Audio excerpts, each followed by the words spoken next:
Hello friends, welcome to Vrindavan PSC world. അപ്പോൾ LDC 2024 വേണ്ടി പഠിക്കുന്ന നമ്മളെ സംബന്ധിച്ചിടത്തോളം ഒരു ബാലികേറാമലയായിട്ടുള്ള സംഭവമാണ് കറണ്ട് അഫയേഴ്സ്.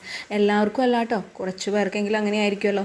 കാരണം ബാക്കിയെല്ലാം നമുക്ക് സിലബസിൽ മെൻഷൻ ചെയ്തിട്ടുണ്ട്, ഏതൊക്കെ ഏരിയാസിൽ നിന്നാണ് ചോദിക്കുക, ഓരോ സബ്ജക്റ്റ് ഓറിയൻറ്റഡ് ആയിട്ട് നമുക്ക് പറഞ്ഞു തന്നിട്ടുണ്ട് അല്ലേ. നമുക്ക് അതിനനുസരിച്ച് പഠിച്ചെടുക്കാൻ അറിയാം. പക്ഷേ കറണ്ട് അഫയേഴ്സ് എന്ന് പറയുന്നത് 1-2 മാർക്സും അല്ല, 20 മാർക്സാണ് വരുന്നത്. ഏതൊക്കെ മേഖലകളിൽ നിന്ന് എന്തൊക്കെ ചോദ്യങ്ങളാണ് അല്ലേ വരാൻ സാധ്യതയുള്ളത്, വളരെയധികം പോസിബിലിറ്റീസ് ഉള്ളൊരു സംഭവമാണത്. അത്രയ്ക്ക് വാസ്റ്റാണ് നമ്മുടെ GK എന്ന് പറയുന്നത് അല്ലേ. ചുരുങ്ങിയ സമയം കൊണ്ട് എങ്ങനെ ഇത്രയും കറണ്ട് അഫയേഴ്സ് നമ്മൾ കൃത്യമായിട്ട് പഠിച്ചെടുക്കും അല്ലേ. അത്യാവശ്യം നല്ല രീതിയിലെങ്കിലും നമുക്കൊരു സ്കോറിങ് നടത്തണ്ടേ 20-ൽ. അപ്പോൾ അതിന് മോസ്റ്റ് പ്രോബബ്ലി എല്ലാവരും ചെയ്യുന്ന പരിപാടികൾ എന്തൊക്കെയായിരിക്കും? ന്യൂസ് പേപ്പേഴ്സ് നന്നായി വായിക്കുക. തീർച്ചയായിട്ടും അത് നമുക്ക് സഹായകമാണ് കേട്ടോ. ഡേ ടു ഡേ കാര്യങ്ങളിൽ നമ്മൾ അപ്ഡേറ്റഡ് ആയിരിക്കണം. കാര്യങ്ങൾ എന്താണെന്ന് വെച്ച് കഴിഞ്ഞാൽ കുറേയധികം ചോദ്യങ്ങൾ നമുക്ക് ഈ പത്രവായനയിലൂടെ തന്നെ ആൻസർ ചെയ്യാൻ പറ്റും. PSC ഇപ്പോൾ റീസെൻ്റായിട്ട് നടത്തിയ എക്സാംസൊക്കെ നോക്കിയാലും നമുക്ക് മനസ്സിലാക്കാൻ സാധിക്കും. എന്താണ്, വളരെയധികം ചോദ്യങ്ങളൊക്കെ ഈസി ആയിട്ട് നമുക്ക് തോന്നും നമ്മൾ ന്യൂസ് പേപ്പേഴ്സ് നന്നായി വായിച്ചിട്ടുണ്ടെങ്കിൽ. അപ്പോൾ അത് കൃത്യമായിട്ട് ഓരോ കാര്യങ്ങൾ, ഓരോ ന്യൂസ് പേപ്പറിൽ ഓരോ ദിവസത്തെയും കാര്യങ്ങൾ നമ്മൾ അപ്ഡേറ്റഡ് ആയിട്ട് നോട്ട് ചെയ്ത് വെച്ച് പോകുന്നവരുണ്ട്. തീർച്ചയായിട്ടും അത് നമുക്ക് ഹെൽപ്ഫുൾ ആയിട്ടുള്ള കാര്യം തന്നെയാണ്. രണ്ടാമത് പിന്നെ ചെയ്യുന്ന കാര്യങ്ങൾ എന്തൊക്കെയായിരിക്കും? PYQs അല്ലെ, പ്രീവിയസ് ഇയർ ക്വസ്റ്റ്യൻ പേപ്പേഴ്സിൽ നിന്ന് ഏതൊക്കെ മേഖലകളിൽ നിന്നാണ് കൂടുതലും കറണ്ട് അഫയേഴ്സ് ചോദിച്ചിട്ടുള്ളതെന്ന് നമ്മൾ മനസ്സിലാക്കിയിട്ട് ആ ഏരിയാസ് കൂടുതൽ ഫോക്കസ് ചെയ്ത് പഠിക്കും. അതും തീർച്ചയായിട്ടും നമ്മളെ ഹെൽപ്പ് ചെയ്യും അല്ലേ. മൂന്നാമത് നമ്മൾ ചെയ്യുന്നത് എന്തായിരിക്കും? മാക്സിമം മോക്ക് ടെസ്റ്റുകൾ ചെയ്യും അല്ലേ. കുറേയധികം പല വ്യത്യസ്ത ചോദ്യങ്ങൾ നമുക്ക് കാണാൻ സാധിക്കുന്നത് ഈ ഒരു മോക്ക് ടെസ്റ്റിലൂടെ ആയിരിക്കും. സോ കറണ്ട് അഫയേഴ്സ് എന്ന് പറയുന്ന സെക്ഷനിൽ നിന്ന് തീർച്ചയായിട്ടും പഠിച്ചെടുക്കേണ്ട കുറച്ച് ഇമ്പോർട്ടൻറ്റ് ഏരിയാസൊക്കെ നമ്മൾ ഇന്നത്തെ വീഡിയോയിൽ ഡിസ്കസ് ചെയ്യുന്നുണ്ട്. മുഴുവനായിട്ടും സ്കിപ്പ് ചെയ്യാതെ കണ്ടേക്കണേ. വർഷങ്ങളിലും റീസെൻ്റായിട്ടും PSC നടത്തിയ എക്സാംസിൽ കണ്ടുവരുന്ന കാര്യങ്ങളും ഇന്നത്തേൽ ഡിസ്കസ് ചെയ്യുന്നുണ്ട്. അപ്പോൾ ഫ്രണ്ട്സ്, ലേറ്റസ്റ്റ് ആയിട്ട് നടന്ന എക്സാമുകളിലൊക്കെ എങ്ങനെയാണ് ഈ കറണ്ട് അഫയേഴ്സ് സെക്ഷനിൽ നിന്ന് ചോദ്യങ്ങളൊക്കെ ചോദിച്ചിട്ടുള്ളത് എന്ന് ഒരു അറിവ് കിട്ടാൻ വേണ്ടിയിട്ട് ആണ് കേട്ടോ ഈ കഴിഞ്ഞ ഡിഗ്രി പ്രിലിംസ് സ്റ്റേജ് 2 നടന്ന ഒരു ക്വസ്റ്റ്യൻ പേപ്പറിലെ കുറച്ച് ചോദ്യങ്ങളൊന്ന് കാണിക്കാമെന്നുള്ള രീതിയിൽ വെച്ചേക്കുന്നത്. അപ്പോൾ ഇതിൻ്റെയൊക്കെ ആൻസേഴ്സ് നിങ്ങൾക്ക് അറിയാമായിരിക്കും. ഇനി ഒന്ന് നോക്കി, ഛത്തീസ്ഗഡ് മുഖ്യമന്ത്രി ആരാണ്? അതുപോലെ തന്നെ UN ജനറൽ അസംബ്ലിയിൽ ഈ പറയുന്ന ഇസ്രായേൽ ഹമാസ് സംഘർഷമൊക്കെ നടക്കുന്നുണ്ടല്ലോ, അപ്പോൾ അതിൽ ഉടനടി വെടിനിർത്തൽ ആവശ്യപ്പെടുന്ന പ്രമേയത്തിന് അനുകൂലമായി വോട്ട് ചെയ്തത് താഴെ കൊടുത്തിട്ടുള്ള ഏത് രാജ്യങ്ങളാണ്? അതുപോലെ തന്നെ നോക്കി, 15ാമത്തെ ചോദ്യം, സമുദ്രങ്ങളിലെ സൂക്ഷ്മജീവികളെക്കുറിച്ചും അന്തരീക്ഷത്തിലെ സൂക്ഷ്മകണങ്ങളെക്കുറിച്ചും പഠിക്കാൻ 2024 ഫെബ്രുവരി 8 പേസ് എന്ന പേരുള്ള ഒരു ഉപഗ്രഹം നാസ വിക്ഷേപിച്ചു. പേസ് എന്നാൽ എന്താണ്? അപ്പോൾ ഇത്തരം ചോദ്യങ്ങൾക്കൊക്കെ നമുക്ക് ആൻസർ ചെയ്യാൻ പറ്റണം എന്നുണ്ടെങ്കിൽ അത്യാവശ്യം നമുക്ക് എന്ത് ചെയ്യണം? ന്യൂസ് പേപ്പേഴ്സ് നന്നായി വായിക്കണം അല്ലേ. അല്ലെങ്കിൽ എന്താണ്, ഓരോ മാസം റിലേറ്റഡ് ആയിട്ട് ഇമ്പോർട്ടൻറ്റ് ഫാക്ട്സ്, ഇമ്പോർട്ടൻ്റ് ആയിട്ടുള്ള ഫാക്ട്സ് ഒക്കെ പറഞ്ഞുകൊണ്ടുള്ള കുറേയധികം വീഡിയോസ്, യൂട്യൂബ് ക്ലാസ്സും വീഡിയോസൊക്കെ നിങ്ങൾ കാണുന്നുണ്ടാവും. അപ്പോൾ അത് അത്യാവശ്യം അറിയുന്ന ഒരാൾക്ക് ഈ കറണ്ട് അഫയേഴ്സ് വിഭാഗത്തിൽ നിന്ന് എന്താണ് നല്ല രീതിയിൽ സ്കോർ ചെയ്യാൻ പറ്റും. ഇപ്പോൾ ഈ കഴിഞ്ഞതിന് റിലേറ്റഡ് ആയിട്ടാണ് പല കാര്യങ്ങളും ചോദിച്ചിട്ടുള്ളത് അല്ലേ. അപ്പോൾ ഇതിനൊക്കെ നമുക്ക് ഏറ്റവും കൂടുതൽ സഹായകമാകുന്നത് എന്താണ്? ന്യൂസ് പേപ്പേഴ്സ് തന്നെയാണ്. ഓക്കെ, അതുപോലെ തന്നെ കറണ്ട് അഫയേഴ്സ് വിഭാഗത്തിൽ നിന്ന് നന്നായി സ്കോർ ചെയ്യാൻ സാധിക്കുന്ന ഒരു സംഭവം കൂടിയാണ് എന്ത്? മാതൃകാ ചോദ്യങ്ങൾ പരിശീലിക്കുക എന്നുള്ളത് അല്ലേ. കൂടുതൽ കറണ്ട് അഫയേഴ്സ് റിലേറ്റഡ് ആയിട്ടുള്ള മോഡൽ ക്വസ്റ്റ്യൻസ് ഒന്ന് ആൻസർ ചെയ്യാൻ ശ്രമിക്കുക. ചിലപ്പോൾ നമുക്ക് ഹെൽപ്ഫുൾ ആകും. അതുപോലെ പ്രീവിയസ് ഇയർ ക്വസ്റ്റ്യൻ പേപ്പേഴ്സിൽ എങ്ങനെയൊക്കെയാണ് ഈ കറണ്ട് അഫയേഴ്സ് വിഭാഗത്തിൽ നിന്ന് വന്നിട്ടുള്ളതെന്നൊക്കെ മനസ്സിലാക്കാം. അപ്പോൾ അതിനനുസരിച്ചാണ് ഇന്നത്തെ ഈ ഒരു LDC 2024 മാതൃകാ പരീക്ഷ ചോദ്യങ്ങൾ എന്നുള്ള രീതിയിൽ സെറ്റ് ചെയ്തിട്ടുള്ളത്. ഇതിൽ കൂടുതലും കറണ്ട് അഫയേഴ്സ് റിലേറ്റഡ് ആയിട്ടുള്ള ചോദ്യങ്ങളാണ് ഉള്ളത്. അപ്പോൾ ഇത് നിങ്ങൾക്ക് തീർച്ചയായിട്ടും ഹെൽപ്ഫുൾ ആകുമെന്ന് വിചാരിക്കുന്നു. കാരണം ഇതിൻ്റെ വെറും ക്വസ്റ്റ്യൻ ആൻസേഴ്സ് മാത്രമല്ല, നമ്മൾ അതിൻ്റെ റിലേറ്റഡ് ഫാക്ട്സും പറഞ്ഞു പോകുന്നുണ്ട്. അപ്പോൾ തീർച്ചയായിട്ടും റിലേറ്റഡ് ഫാക്ട്സിൽ നിന്ന് ചിലപ്പോൾ ഒരു ചോദ്യം വരാം. ഓക്കെ, നമ്മളിപ്പോൾ പ്രീവിയസ് ആയിട്ട് LDC ടെസ്റ്റ് സീരീസിൽ ചോദിച്ച പല കാര്യങ്ങളും എന്ത് ചെയ്തിട്ടുണ്ട്? ഈ കഴിഞ്ഞ ഡിഗ്രി പ്രിലിംസിൽ റിലേറ്റഡ് ഫാക്ട്സ് ഡിസ്കസ് ചെയ്തതിൽ അത് ഒരു ചോദ്യമായിട്ട് വന്നിട്ടുണ്ട് പലതിലും. ഓക്കെ, അപ്പോൾ കാണാത്തവർ അതും കാണുക. അതുകൊണ്ടാണ് ഇങ്ങനത്തെ ചോദ്യങ്ങൾ ചെയ്യാൻ മാക്സിമം ശ്രമിക്കുന്നത് കേട്ടോ. അത് ചോദ്യ പേപ്പറിൽ നമ്മൾ കണ്ടിട്ടുണ്ട്, നമ്മൾ ഡിസ്കസ് ചെയ്ത ചോദ്യങ്ങളും. ഓക്കെ, അപ്പോൾ നോക്കി, നമുക്ക് ആദ്യത്തെ ഒരു ചോദ്യം നോക്കാം. 2018 വിൻ്റർ ഒളിമ്പിക്സ് നടന്നത് എവിടെയാണ് എന്നുള്ളതാണ്. ഇത് പ്രീവിയസ് ഇയറിൽ ചോദിച്ച ഒരു ചോദ്യമാണ്. ഇതിൻ്റെ 2026 വിൻ്റർ ഒളിമ്പിക്സ് എവിടെയാണ് നടന്നതെന്നാണ് ലേറ്റസ്റ്റ് ആയിട്ട് ഈ കഴിഞ്ഞ ഒരു ഡിഗ്രി പ്രിലിംസ് എക്സാമിന് ചോദിച്ചത്. ഓക്കെ, അപ്പോൾ നമുക്ക് സമ്മർ ഒളിമ്പിക്സും വിൻ്റർ ഒളിമ്പിക്സിൻ്റെ ഓരോ വർഷങ്ങളും അതുപോലെ അതിൻ്റെ ഹോസ്റ്റ് സിറ്റീസും ഒന്ന് ക്വിക്കായിട്ട് നോക്കിയിട്ട് വരാം. ഓക്കെ, അപ്പോൾ എളുപ്പത്തിന് വേണ്ടിയിട്ട് നമ്മൾ ടേബിളായിട്ട് ചെയ്തിട്ടുണ്ട്. നോക്കി, ആദ്യം സമ്മർ ഒളിമ്പിക്സിൻ്റെ നമുക്കൊന്ന് നോക്കാം. അപ്പോൾ സമ്മർ ഒളിമ്പിക്സിൻ്റെ 2012 ഏതാണ് ഹോസ്റ്റ് സിറ്റി? ലണ്ടൻ ആണ് അല്ലേ. അതുപോലെ 2016 Rio de Janeiro, 2020 Tokyo, 2024 Paris, അതുപോലെ 2028 ലോസ് ഏഞ്ചൽസ്, അതുപോലെ 2032 ബ്രിസ്ബെയിൻ. ഓക്കെ, അപ്പോൾ അതിൽ 2016 എവിടെയാണ്? Rio de Janeiro. ചിലപ്പോൾ അത് ഉൾക്കൊള്ളുന്ന രാജ്യമായിരിക്കും ചോദിക്കുക, അതേതാണ്? ബ്രസീലാണ് അല്ലേ. അതുപോലെ 2020 ടോക്കിയോയിലാണ് നടക്കുന്നത്. അത് ചിലപ്പോൾ രാജ്യമായിരിക്കും നമുക്ക് ഓപ്ഷൻസിൽ തരികയാണെങ്കിൽ അത് ജപ്പാനാണ് അല്ലേ. അതുപോലെ 2032 ബ്രിസ്ബെയിൻ, അതെവിടെയാണ്? ഓസ്ട്രേലിയ. ഓക്കെ, അതുപോലെ 2028 ലോസ് ഏഞ്ചൽസ്, അതെവിടെയാണ്? USA ആണ് അല്ലേ. അപ്പോൾ ഇത്രയും കാര്യങ്ങളൊക്കെ നമുക്ക് സമ്മർ ഒളിമ്പിക്സിനെ കുറിച്ച് മനസ്സിലായി അല്ലേ. അപ്പോൾ ഇതൊന്ന് നോട്ട് ചെയ്ത് വെച്ചിരിക്കുക, ചിലപ്പോൾ ഇതായിരിക്കും ചോദിക്കുക. പിന്നെ കറണ്ട് ഇയർ നമ്മുടെ ഇപ്പോഴത്തെ 2024 സമ്മർ ഒളിമ്പിക്സ് ഒളിമ്പിക്സ് ആണ് നടക്കുന്നത്. അത് എവിടെയാണ്? പാരീസിലാണ്. അപ്പോൾ ഇത്രയും കാര്യങ്ങൾ മനസ്സിലാക്കി വെച്ചിരിക്കുക.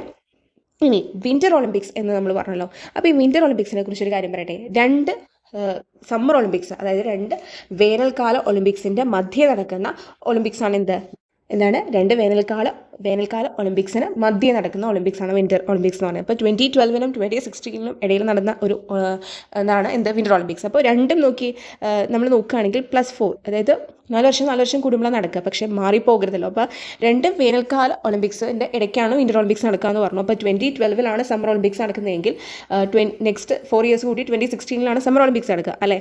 അതിൻ്റെ മധ്യേ, അതായത് 2014 വിൻ്റർ ഒളിമ്പിക്സ് നടക്കുന്നത്. അപ്പോൾ അതിൻ്റെ ഹോസ്റ്റ് സിറ്റി സോച്ചിയാണ്. അത് ഏത് കൺട്രിയിലാണ്? റഷ്യയിലാണ്. ചിലപ്പോൾ നമുക്ക് സിറ്റിയെ തരുള്ളൂ, നേരത്തെ പറഞ്ഞ പോലെ സിറ്റിയെ തരുള്ളൂ, അല്ലെങ്കിൽ ചിലപ്പോൾ കൺട്രി ആയിരിക്കും തരാം. അപ്പോൾ ഒന്ന് മനസ്സിലാക്കി വെച്ചിരിക്കുക. 2014 സോച്ചി റഷ്യയാണ്, 2018 പ്യോങ്ചാങ് സൗത്ത് കൊറിയയാണ്, അതുപോലെ തന്നെ 2022 ബീജിംഗ് ചൈനയിലെ, ദെൻ 2026 മിലാൻ കോർട്ടിന ഇറ്റലി. ഇതായിരുന്നു നമ്മളോട് ഇക്കഴിഞ്ഞ ഒരു എക്സാമിന് ചോദിച്ചത്. 2026 വിൻ്റർ ഒളിമ്പിക്സ് എവിടെയാണ് നടക്കുന്നത്? വിൻ്റർ ഒളിമ്പിക്സ് കുറച്ചും കൂടി ഇമ്പോർട്ടൻ്റ് ആണ്, കാരണം വിൻ്റർ ഒളിമ്പിക്സ് ആണ് കൂടുതലും ചോദിച്ച് കണ്ടിട്ടുള്ളത്. ഓക്കെ, നമുക്ക് ബാക്ക് ടു ക്വസ്റ്റ്യൻ. ഓക്കെ, അപ്പോൾ നമ്മുടെ ചോദ്യം 2018 വിൻ്റർ ഒളിമ്പിക്സ് എവിടെയാണെന്നാണ്. നമ്മളിപ്പോൾ കണ്ടു 2018 എവിടെയാണ്? പ്യോങ്ചാങ് അല്ലെ, സൗത്ത് കൊറിയയിലാണ് നടക്കുന്നത്. അപ്പോൾ അത് കൃത്യമായി മനസ്സിലായില്ല. ഇപ്പോൾ ഒളിമ്പിക്സിനെ കുറിച്ച് കൃത്യമായി മനസ്സിലാക്കി അതൊക്കെ ഒരു ടേബിൾ വരച്ച് മനസ്സിലാക്കി വെച്ചേക്കുക. ഏതെങ്കിലും ഒരു ചോദ്യ പേപ്പറിൽ തീർച്ചയായും ചോദിച്ചിരിക്കും, ഇത് ഉറപ്പാണ്, എല്ലാ ഇതിലും ചോദിക്കാറുണ്ട്. Okay, next question. സംസ്ഥാനത്തെ അംഗൻവാടികളെ ശിശു സൗഹൃദമാക്കുക എന്ന ലക്ഷ്യത്തോടെ കേരള സർക്കാർ നടപ്പിലാക്കുന്ന പദ്ധതി ഏതാണ്? സേഫ്, സേവ, സാകല്യം, ചായം, ഇതൊക്കെ പദ്ധതികളാണ്. അപ്പോൾ ഈ പദ്ധതികളെക്കുറിച്ച് അറിഞ്ഞാലല്ലേ നമുക്കിത് പറയാൻ പറ്റുള്ളൂ. അപ്പോൾ നമ്മളോട് ആദ്യം ചോദിച്ചിരിക്കുന്നതിൻ്റെ ഉത്തരം നമുക്കൊന്ന് നോക്കാം. സംസ്ഥാനത്തെ അംഗൻവാടികളെ ശിശു സൗഹൃദമാക്കുക എന്ന ലക്ഷ്യത്തോടെ കേരള സർക്കാർ നടപ്പിലാക്കുന്ന പദ്ധതിയാണ് നമുക്ക് ആദ്യം നോക്കേണ്ടത്. അത് ഏതാണെന്നറിയോ? ചായം. എന്താണ് ചായം എന്ന് പറഞ്ഞു കഴിഞ്ഞാൽ നോക്കിക്കോളൂ. Child friendly anganwadis yielded through adornment and makeover. അതാണ് ചായത്തിൻ്റെ ഫുൾ ഫോം കേട്ടോ. എന്താണ്? Child friendly anganwadis yielded through adornment and makeover എന്നുള്ളതാണ് ചായത്തിൻ്റെ ഫുൾ ഫോം. അപ്പോൾ എന്താണ് സേവാസ്? സേവാസ് എന്ന് പറയുന്നത് self emerging village through advanced support. Okay, അതായത് അവികസിത ഗ്രാമപ്രദേശങ്ങളിൽ സാമൂഹികമായും അതുപോലെ തന്നെ സാമ്പത്തികമായും ഒക്കെ പിന്നാക്കം നിൽക്കുന്ന വിദ്യാർത്ഥികളുടെ വിദ്യാഭ്യാസ മുന്നേറ്റത്തിനായിട്ടൊക്കെ സമഗ്ര ശിക്ഷാ കേരളയുടെ നേതൃത്വത്തിൽ നടപ്പിലാക്കിയ ഒരു പദ്ധതിയാണ് ഇത് സേവാസ് എന്ന് പറയുന്നത് കേട്ടോ. അപ്പോൾ എന്താണ് സേഫ്? അപ്പോൾ സേഫ് എന്ന് പറഞ്ഞാൽ എന്താണ്? Secured accommodation and facility enhancement. Safe, അതായത് സേഫായിട്ടിരിക്കുക എന്ന് പറയുന്ന പോലെ തന്നെ സെക്യൂർ ആയിട്ടുള്ള അക്കോമഡേഷൻ ആൻഡ് ഫ്രണ്ട്ലി എൻഹാൻസ്മെൻ്റ് ആണ്. അതായത് പട്ടികജാതി കുടുംബങ്ങൾക്കായിട്ട് വീടുകൾ പുതുക്കി പണിയാനുള്ള കേരള സർക്കാർ ആരംഭിക്കുന്ന ഒരു പദ്ധതിയാണ് സേഫ്. അപ്പോൾ അവരെ സേഫായിട്ട് അക്കോമഡേറ്റ് ചെയ്യുക, അവരുടെ ഫെസിലിറ്റി എൻഹാൻസ് ചെയ്യുക എന്നുള്ള രീതിയിലാണ് വന്നിരിക്കുന്നത്. സേഫായിട്ടിരിക്കുക എന്നുള്ളത് ഓർത്താൽ മതി. ദെൻ അടുത്തത് എന്താണ്? സാകല്യം.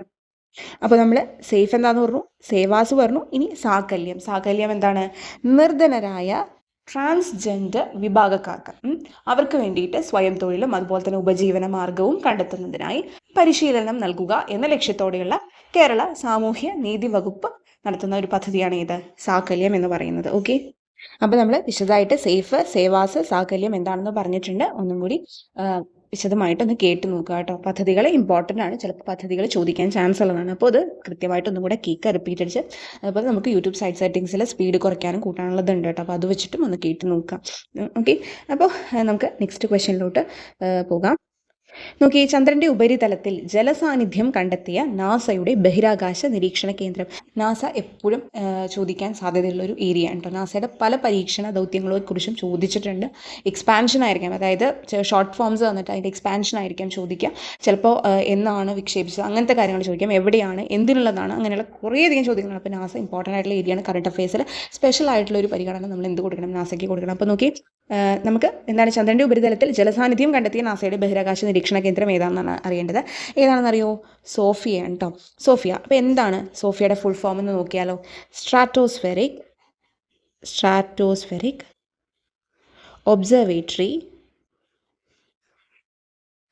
ഒബ്സർവേറ്ററി ഫോർ ഇൻഫ്രാറെഡ്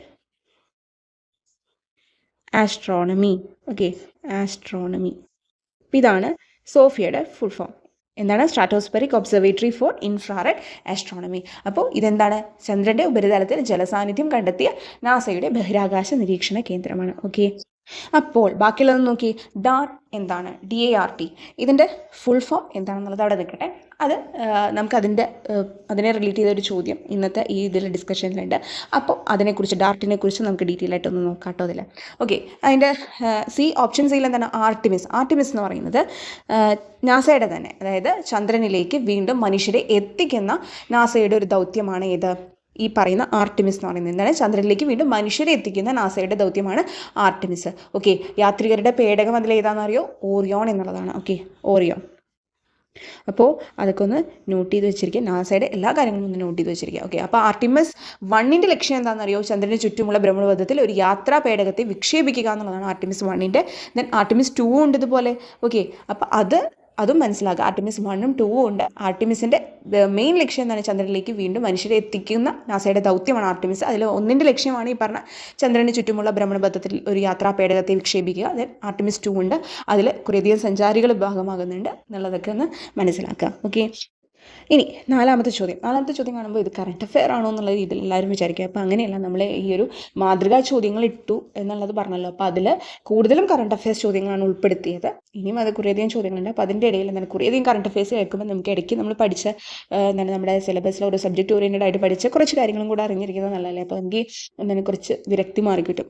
കണ്ടിന്യൂസ് ആയിട്ട് കറണ്ട് അഫെയർസ് നോക്കുമ്പോൾ നമ്മുടെ മൈൻഡ് ഒന്ന് ഡിസ്റ്റർബ്ഡ് ആവില്ലേ, ഇത്രയ്ക്കധികം കാര്യങ്ങൾ എങ്ങനെ ഓർത്തിരിക്കാനാണ്. അപ്പോൾ അതിന് വേണ്ടിയിട്ട് കുറച്ച് നമ്മൾ സബ്ജക്റ്റ് ഓറിയൻറ്റഡ് ആയിട്ട് പഠിക്കുന്നത്. ഇപ്പോൾ കേരള ഹിസ്റ്ററി, അതുപോലെ തന്നെ കോൺസ്റ്റിറ്റ്യൂഷൻ റിലേറ്റഡ് ആയിട്ടുള്ള കുറച്ച് ക്വസ്റ്റ്യൻസ് നമ്മൾ ഇൻക്ലൂഡ് ചെയ്തിട്ടുണ്ട് കേട്ടോ. അപ്പോൾ അതും കൃത്യമായിട്ടൊന്ന് മനസ്സിലാക്കി പോകുക. അപ്പോൾ നോക്കിയാൽ ആമുഖം ഭരണഘടനയുടെ ഭാഗമാണെന്ന് സുപ്രീം കോടതി ഒരിക്കൽ കൂടി അസന്ദിഗ്ധമായി പ്രഖ്യാപിച്ച കേസ് ഏതാണ്? അതായത് നമുക്കറിയാം പ്രിയാമ്പിള് നമ്മുടെ കോൺസ്റ്റിറ്റ്യൂഷൻ്റെ ഇൻ്റഗ്രൽ പാർട്ടാണ് എന്ന് പറഞ്ഞ് പ്രഖ്യാപിച്ച കേസുണ്ട്. അതുപോലെ തന്നെ ഇൻ്റഗ്രൽ പാർട്ട് അല്ല എന്ന് പറഞ്ഞ കേസും ഉണ്ട്. ഓക്കെ, അപ്പോൾ നമുക്ക് ഇവിടെ ചോദ്യം ശ്രദ്ധിച്ചു വായിക്കണം. എന്താണ്? ആമുഖം ഭരണഘടനയുടെ ഭാഗമാണെന്ന് സുപ്രീം കോടതി ഒരിക്കൽ കൂടി അസന്ദിഗ്ധമായി, അതായത് ഒന്നും കൂടി അതിനെ ഫോഴ്സ് ചെയ്ത്, അതായത് ഒന്നും കൂടി അതിനെ ആ ഒരു ഇമ്പോർട്ടൻസ് പറഞ്ഞുകൊണ്ട് അത് അസന്ദിഗ്ധമായി പ്രഖ്യാപിച്ച കേസ് ഏതാണ് എന്നുള്ളതാണ് നമ്മുടെ ചോദ്യം. അപ്പോൾ ഈ തന്നിരിക്കുന്ന കേസുകളെ ഒന്ന് അനലൈസ് ചെയ്യാം. കേശവാനന്ദ ഭാരതി കേസ് തന്നിട്ടുണ്ട്, union of India versus LIC of India ഉണ്ട്, ബെറുബാരി കേസുണ്ട്. അപ്പോൾ ഇതിൽ കറക്റ്റ് ഓർഡറിൽ നമുക്കൊന്ന് നോക്കാം അല്ലേ. നോക്കി, ഇതിൽ ബെറുബാരി കേസ് ഇത് ആക്ച്വലി എന്താണെന്നറിയോ നടക്കുന്നത് 1960-ലാണ്. Okay, Berubari case. ഈ ബെറുബാരി കേസിൽ ആക്ച്വലി സുപ്രീം കോടതി പറഞ്ഞു ഇൻ്റഗ്രൽ പാർട്ട് അല്ല. എന്തല്ലാന്ന്? ആമുഖം preamble is not an integral part of the constitution, Indian constitution എന്നുള്ള രീതിയിലാണ് പറഞ്ഞത്. ഓക്കെ, ഇനി അതിനുശേഷം വരുന്ന ഒരു ഇമ്പോർട്ടൻ്റ് ആയിട്ടുള്ള കേസാണ് കേശവാനന്ദ ഭാരതി കേസ് എന്ന് നമുക്കറിയാമല്ലോ. അത് 1973 വരുന്ന കേസാണ്. അപ്പോൾ അതിൽ ഈ കേശവാനന്ദ ഭാരതി കേസിൽ പക്ഷേ നമ്മുടെ സുപ്രീം കോടതി പറഞ്ഞു എന്ത്? നമ്മുടെ പ്രിയാമ്പിൾ ഇൻ്റഗ്രൽ പാർട്ട് ആണ്, എന്തിൻ്റെ? ഭരണഘടനയുടെ ഇൻ്റഗ്രൽ പാർട്ട് ആണ് എന്ന് കേശവാനന്ദ ഭാരതി കേസിൽ പറഞ്ഞു.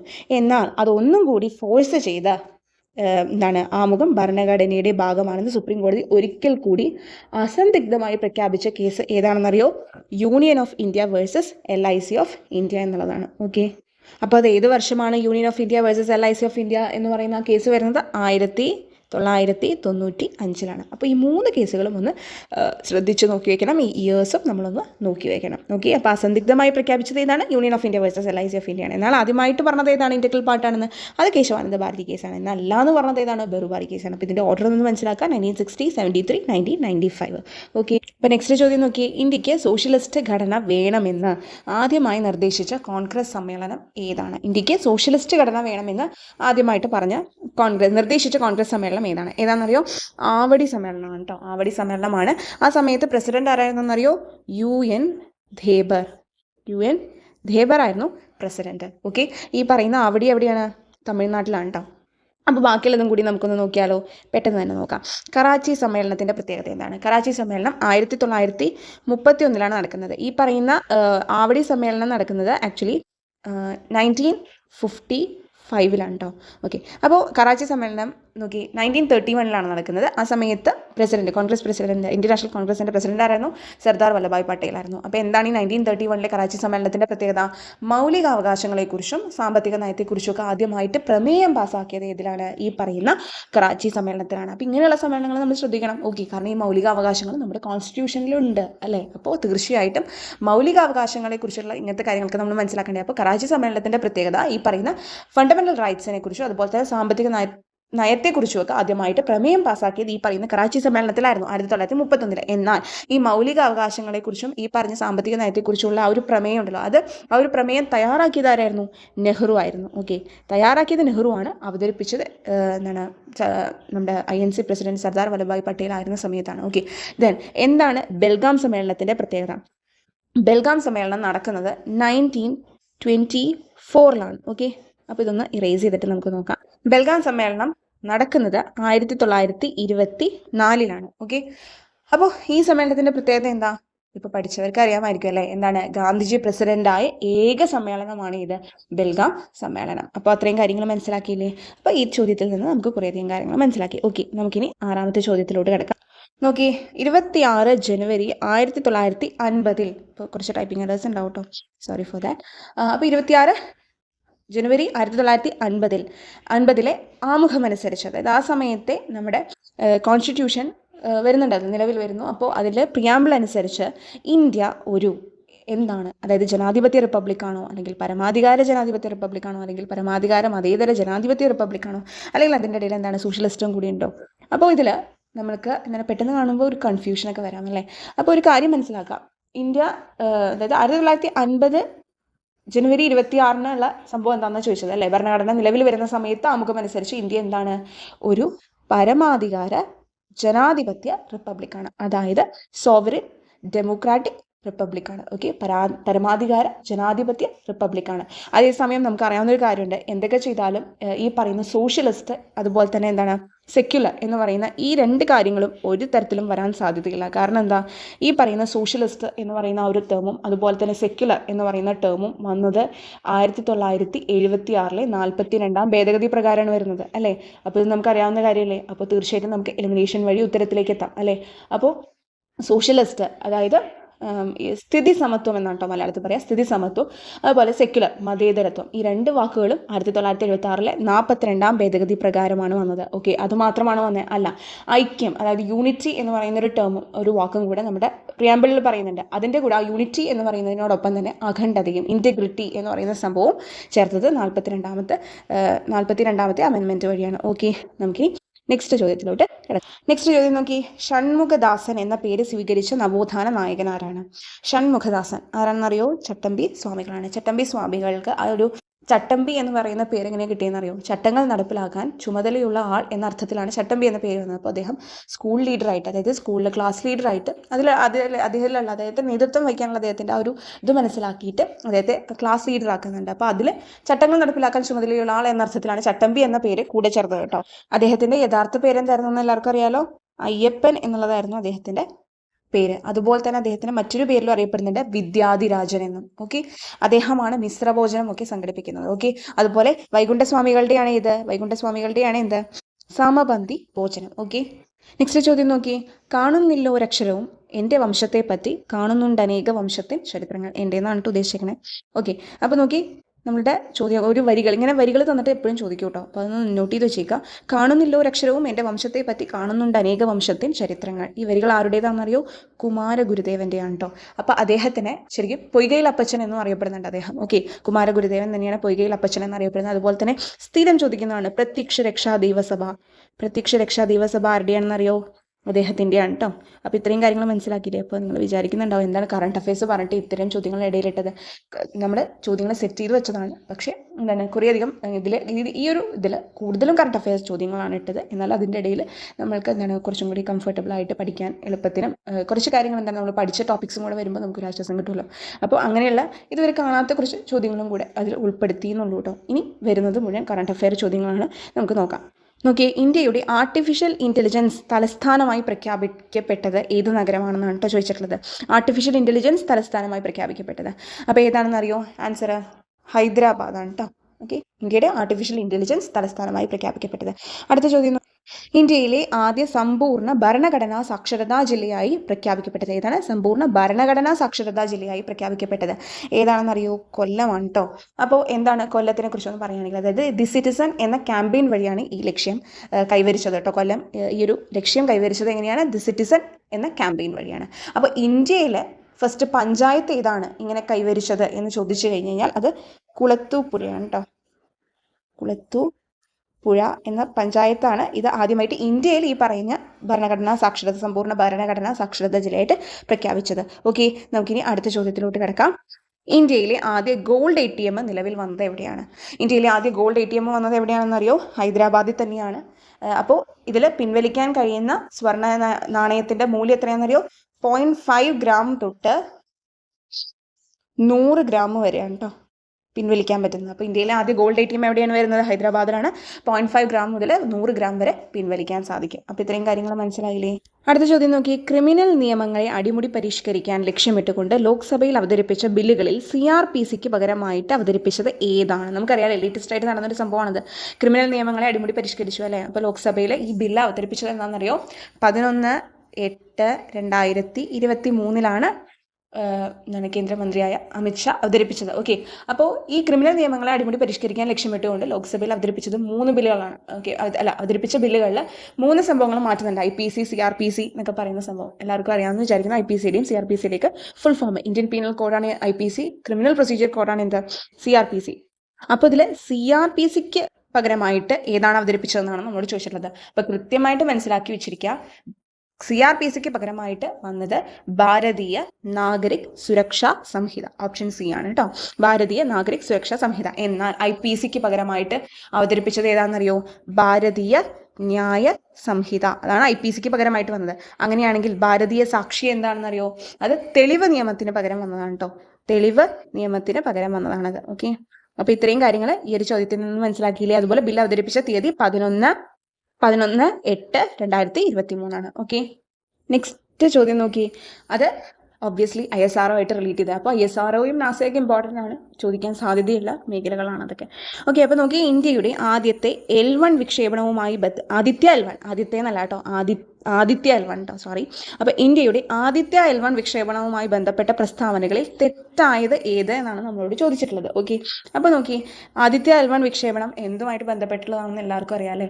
അപ്പോൾ നമ്മുടെ അതിൻ്റെ പ്രോജക്റ്റ് ഡയറക്ടർ, അതുപോലെ വിക്ഷേപണ വാഹനം മിഷൻ ഡയറക്ടർക്ക് കൃത്യമായിട്ട് എല്ലാവരും മനസ്സിലാക്കണം. ഓക്കെ, അപ്പോൾ നോക്കി. നമുക്ക് ആദ്യം ഓരോ ഓപ്ഷൻ, അതായത് ഓരോ സ്റ്റേറ്റ്മെൻറ്റ്സ് ഏതൊക്കെയാണെന്ന് നോക്കാം. വിക്ഷേപണ വാഹനം PSLV C-57 ആണ്. തീർച്ചയായിട്ടും PSLV C-57 തന്നെയാണ് വാഹനം കേട്ടോ.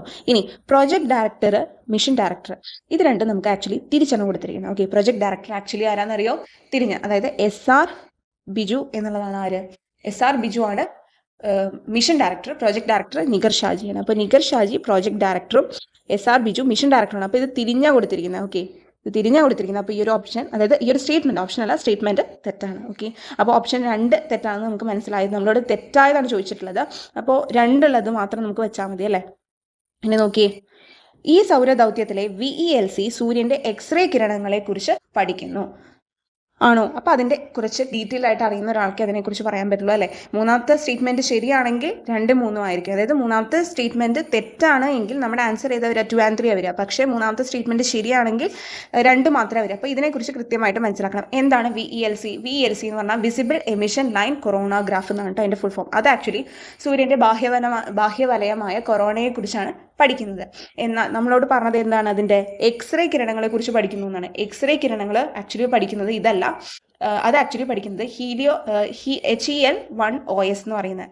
HEL1OS നമുക്ക് വേണമെങ്കിൽ പറയാം. അതായത് solar low energy X ray spectrometer SOLEXS-ഉം അതുപോലെ തന്നെ high energy L1 orbiting X ray spectrometer എന്ന് പറയുന്ന HEL1OS-ഉമാണ് ഈ പറയുന്ന എക്സ്റേ കിരണങ്ങൾ, സൂര്യൻ്റെ എക്സ്റേ കിരണങ്ങളെ കുറിച്ച് പഠിക്കുന്നത് ഈ സംഭവമാണ്. SOLEXS-ഉം അതായത് സോളാർ ലോ എനർജി എക്സ്റേ സ്പെക്ട്രോമീറ്ററും അതുപോലെ തന്നെ high energy L1 orbiting X ray സ്പെക്ട്രോമീറ്ററായ HEL1OS. അപ്പോൾ ഈ പറയുന്ന ആദ്യത്തെ L1 കുറേ സംഭവങ്ങൾ ഇൻക്ലൂഡ് ചെയ്തിട്ടുണ്ട് ഓരോന്നിനെ കുറിച്ച് പഠിക്കാൻ. VLC, സ്യൂട്ട്, ആസ്പെക്ട്സ്, പപ്പ എന്നൊക്കെ പറയുന്ന സംഭവമാണ്. അപ്പോൾ അതിനെക്കുറിച്ചൊക്കെ ഡീറ്റെയിൽ ആയിട്ട് ഒന്ന് നോക്കി വെച്ചേക്കണം കേട്ടോ. അപ്പോൾ തെറ്റായതാണ് നമ്മളോട് ചോദിച്ചിട്ടുള്ളത്. ആൻസർ അപ്പോൾ ഏതാ വരിക? B ആണ് കേട്ടോ വരിക. ഇനി നെക്സ്റ്റ് ക്വസ്റ്റനിലോട്ട് പോകാം. നാസയുടെ ദൗത്യമായ ഡാർട്ടിൻ്റെ പൂർണ്ണരൂപം. നമ്മളിത് മുൻപത്തെ ഒരു ചോദ്യത്തിൽ കണ്ടു ഈ ഡാർട്ട്. അപ്പോൾ ഞാൻ പറഞ്ഞു ഡാർട്ട് നമുക്ക് ഇതിലൊരു ക്വസ്റ്റൻ വരും. അപ്പോൾ അത് നമുക്ക് പറയാമെന്നല്ലേ. അപ്പോൾ എന്താണ് ഇങ്ങനെയുള്ള സംഭവങ്ങളുടെ പൂർണ്ണ രൂപമൊക്കെ ചോദിക്കാൻ സാധ്യതയുണ്ട്. ഇപ്പോൾ നേരത്തെ തന്നെ നമ്മൾ നാസയുടെ ഒരു സംഭവത്തിൻ്റെ ഈ പറയുന്ന പേസ് എന്താണ് PACE എന്നുള്ള രീതിയിൽ ചോദിച്ചിട്ടുണ്ടായിരുന്നു ഫുൾ ഫോം. അപ്പോൾ അതുപോലെ ഡാർട്ടിൻ്റെ പൂർണ്ണരൂപം, നാസയുടെ ദൗത്യമാണ്, അതെന്താണെന്ന് അറിയാൻ. അപ്പോൾ എന്താണ് ഡാർട്ട് എന്നറിയോ? ഡാർട്ട് എന്ന് പറഞ്ഞാൽ ഡബിൾ ആസ്ട്രോയിഡ് റീഡയറക്ഷൻ ടെസ്റ്റ് എന്നാണ്. ഡബിൾ ആസ്ട്രോയിഡ് റീഡയറക്ഷൻ ടെസ്റ്റ് എന്നാണ് അതിൻ്റെ ഫുൾ ഫോം. എന്താണ് ഡാർട്ട്? ആ ഒരു ദൗത്യത്തിൻ്റെ ഉദ്ദേശം ഭൂമിയെ ലക്ഷ്യമാക്കി വരുന്ന ചിഹ്നഗ്രഹങ്ങളെ, ഓക്കെ, ഭൂമിയെ ലക്ഷ്യമാക്കി വരുന്ന ചിഹ്നഗ്രഹങ്ങളുണ്ടല്ലോ, അവ എന്ത് ചെയ്യണം? വഴി തിരിച്ചു വിടണം. അപ്പോൾ അതിനെ എന്താണ് വഴി തിരിച്ചു വിടാൻ വേണ്ടിയിട്ട്, അപ്പോൾ എന്താണ് ഒരു ഡയറക്ഷനിൽ വരുന്നതിനെ റീഡയറക്റ്റ് ചെയ്യാനാണെന്നുള്ളത് ഓർത്താൽ മതി, ഓർക്കാനുള്ള എളുപ്പത്തിന്. അപ്പോൾ ഭൂമിയെ ലക്ഷ്യമാക്കി വരുന്ന ചിഹ്നഗ്രഹങ്ങളെ വഴിതിരിച്ചു വിടാൻ ലക്ഷ്യമിട്ട് നാസ നടത്തിയ ആദ്യ ദൗത്യമാണ് ഇത് ഈ പറയുന്ന ഡാർട്ട് അഥവാ ഡബിൾ ആസ്ട്രോയിഡ് റീഡയറക്ഷൻ ടെസ്റ്റ്. അതിൻ്റെ പിന്നിൽ പ്രവർത്തിച്ച മലയാളികളുണ്ട്. അപ്പോൾ അത് ഇമ്പോർട്ടൻ്റ് അല്ലേ? ആരൊക്കെയാണെന്നറിയോ? പ്രൊഫസർ KT രമേശും അതുപോലെ തന്നെ ഡോക്ടർ ഹരി നായരും. ഓക്കെ, പ്രൊഫസർ KT രമേശും ഡോക്ടർ ഹരി നായരും. ഓക്കെ, അപ്പോൾ ഇത്രയും കാര്യങ്ങൾ മനസ്സിലായില്ലേ? ഇനി 15ാമത്തെ ചോദ്യം നോക്കി, ഇന്ത്യയുടെ 74ാമത് റിപ്പബ്ലിക് ദിനാഘോഷ സമയത്തെ മുഖ്യാതിഥി ആരായിരുന്നു എന്നതാണ് നമ്മളോട് ചോദിച്ചിട്ടുള്ളത്. അപ്പോൾ ഇങ്ങനെ ഓരോ റിപ്പബ്ലിക് ദിനാഘോഷ സമയത്തും മുഖ്യാതിഥികളായിട്ട് വരാറുണ്ട്. ഓരോ രാജ്യത്തെ പ്രതിനിധീകരിച്ച് അവിടുത്തെ പ്രസിഡന്റ് ആയിരിക്കാം. ഓക്കെ, അപ്പോൾ നോക്കി, 74ാമത് റിപ്പബ്ലിക് ദിനാഘോഷമാണ് നമ്മളോട് ചോദിച്ചിട്ടുള്ളത്. അപ്പോൾ ഈ 74ാമത് റിപ്പബ്ലിക് ദിനാഘോഷം ഏത് വർഷമാണെന്ന് ആദ്യം മനസ്സിലാക്കണ്ടേ? അപ്പോൾ 2023 74ാമത് റിപ്പബ്ലിക് ദിനാഘോഷം. ആ സമയത്തെ മുഖ്യാതിഥി ആരായിരുന്നു? അബ്ദേൽ ഫത്താ അൽ സിസി ആയിരുന്നു കേട്ടോ. അബ്ദേൽ എന്നാണ് കേട്ടോ. ഓക്കെ, അബ്ദേൽ എന്നാണ്, ടൈപ്പിംഗ് എററാണ്. അബ്ദേൽ ഫത്താ അൽ സിസി ആയിരുന്നു മുഖ്യാതിഥി. അദ്ദേഹം ഈജിപ്ഷ്യൻ പ്രസിഡന്റ് ആണ്. ഓക്കെ, അപ്പോ ഈ പറയുന്ന ജെയർ ബൊൾസനാരോ എന്നാണ് കേട്ടോ. ജെയർ ബൊൾസനാരോ ബ്രസീലിയൻ പ്രസിഡന്റ് ആയിട്ടുള്ള, അതായത് ഫോമർ ബ്രസീലിയൻ പ്രസിഡന്റ് ആയിരുന്നു. അദ്ദേഹം 2020 റിപ്പബ്ലിക് ദിനാഘോഷത്തിനാണ് വന്നത്. അതുപോലെ തന്നെ അപ്പൊ വേറെ കളർ വെച്ച് നമുക്കൊന്ന് ഐഡന്റിഫൈ ചെയ്യാം. ജെയർ ബൊൾസനാരോ 2020 മുഖ്യാതിഥിയായിരുന്നു, ബ്രസീലിയൻ പ്രസിഡന്റ് ആയിരുന്നു അദ്ദേഹം. ഓക്കെ, ദെൻ സിറിൽ റമഫോസ, അദ്ദേഹം 2019 റിപ്പബ്ലിക് ദിനാഘോഷത്തിലെ ഗസ്റ്റ് ആയിരുന്നു. അദ്ദേഹം തന്നെയാണ് ഇപ്പോഴും നമ്മുടെ south African president. Okay, Cyril Ramaphosa. Then current year ആയ നമ്മുടെ 2024 ആരായിരുന്നു സ്പെഷ്യൽ ഗസ്റ്റ്? ഫ്രഞ്ച് പ്രസിഡന്റ് ആയ ഇമാനുവൽ മാക്രോൺ ആണ്. ഓക്കെ, ഇത്രയും കാര്യങ്ങൾ മനസ്സിലാക്കാം. മാത്രമല്ല 2024 ആ ഒരു റിപ്പബ്ലിക് ദിന ആ ഒരു ആഘോഷത്തിന്റെ തീം എന്തായിരുന്നു? India mother of democracy and Viksit Bharat എന്നുള്ളതായിരുന്നു. ഓക്കെ, അപ്പൊ ഇന്ന് നമ്മൾ കുറേയധികം ചോദ്യങ്ങളും അതുപോലെ തന്നെ എന്താണ് അതിന്റെ റിലേറ്റഡ് ഫാക്ട്സും കുറെ കാര്യങ്ങളൊക്കെ ഡിസ്കസ് ചെയ്തു. അപ്പൊ ഇതൊക്കെ നിങ്ങൾക്ക് ഹെൽപ്ഫുൾ ആയിട്ടുണ്ടെന്ന് വിചാരിക്കുന്നു. കറണ്ട് അഫെയർ റിലേറ്റഡ് ആയിട്ടുള്ള കുറേയധികം ചോദ്യങ്ങൾ ഇനിയും ഉണ്ട്. തീർച്ചയായിട്ടും നിങ്ങൾ ഇനിയും തുടർന്ന് കാണുക. നമ്മൾ ഇടുന്നതായിരിക്കും. മാതൃകാ ചോദ്യങ്ങൾ കഴിഞ്ഞിട്ടില്ല. ഇന്നത്തേക്ക് നമ്മൾ ഇത്ര ഡിസ്കസ് ചെയ്യുന്നുള്ളൂ. കുറേയധികം കാര്യങ്ങൾ നമ്മൾ ഡിസ്കസ് ചെയ്തില്ല. അപ്പൊ നമുക്ക് ഓരോരോ ഇതായിട്ട് പഠിക്കാം. നിങ്ങൾക്ക് എല്ലാവർക്കും ഹെൽപ്ഫുൾ ആയി കാണുമെന്ന് വിശ്വസിക്കുന്നു. ഓക്കെ, അപ്പോൾ തീർച്ചയായിട്ടും ഇതുവരെ ഈ ചാനൽ സബ്സ്ക്രൈബ് ചെയ്യാത്തവർ സബ്സ്ക്രൈബ് ചെയ്യാനും ലൈക്ക് ചെയ്യാനും ഷെയർ ചെയ്യാനും ഒന്നും തന്നെ മറക്കരുത് കേട്ടോ. അപ്പോൾ നമുക്ക് നെക്സ്റ്റ് വീഡിയോയിൽ